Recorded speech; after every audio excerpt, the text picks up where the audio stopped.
Namo tassa bhagavato arahato samma sambuddhassa.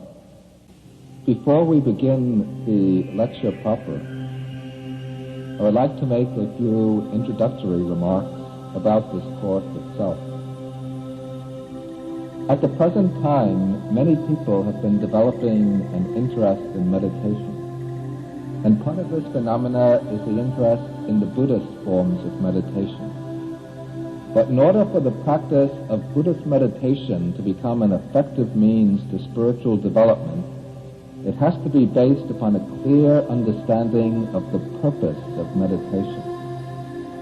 The purpose itself can only be grasped when we understand the doctrinal framework underpinning the practice. To follow correctly the Dhamma, there are two things which have to go together, hand in hand. One of these is understanding, the other is practice.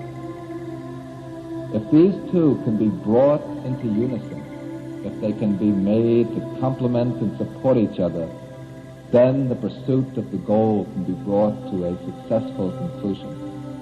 But if we have one without the other, then that can only lead, perhaps, to a futile end. To have knowledge and understanding without practice, this is like counting the property of others without owning anything ourselves. If we look at our neighbor, we might see that he has such a beautiful house, so many cars, such a nice lawn, so many nice flowers, and so on. But as long as the property belongs to the neighbor and not to ourselves, then it doesn't do any good to ourselves. Or again, just having knowledge without practice might be like compared to reading the menus in a restaurant without eating anything. Even if we look at all the menus of the fanciest restaurants in town, that won't satisfy our own appetite. On the other hand, to want to practice without having the understanding needed as a grounding for the practice, this also is insufficient. In order to reach a given destination, we have to know where we're starting from, where we're going, and what is the route we have to travel along to reach our goal.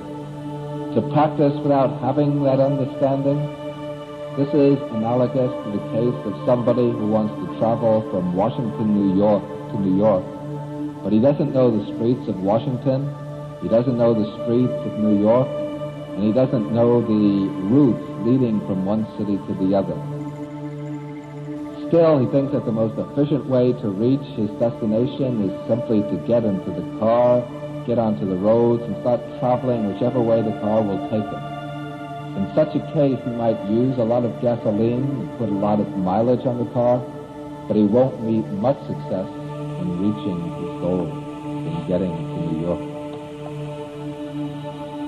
Thus, we need these two elements, understanding and practice, pariyatti and patipatti, and these have to work together hand in hand to bring about the achievement of the goal of the Buddhist teaching, enlightenment and liberation.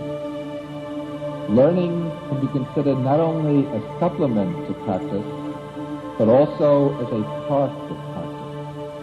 For the entire Buddhist discipline aims at the growth of wisdom or understanding. Wisdom is the key to realization. And the Buddha teaches that wisdom develops in 3 stages. The first of these stages is the wisdom born of learning, called Sutamaya. We don't have to become scholars of the scriptures, but before engaging in practice, we have to acquire some basic knowledge of the framework, the doctrinal framework of the teaching by means of learning. And this study of the teaching leads to the wisdom born of learning. Then, having acquired this degree of understanding, the seed of wisdom, in the second stage we have to develop the wisdom born of reflection. Sutamaya, wisdom born of reflection.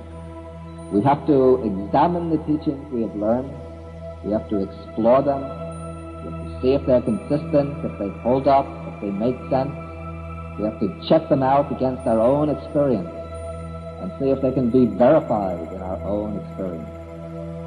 Then, when we've seen that the teachings are valid, then we apply ourselves to realize the inner meaning of the teachings by the means of meditation.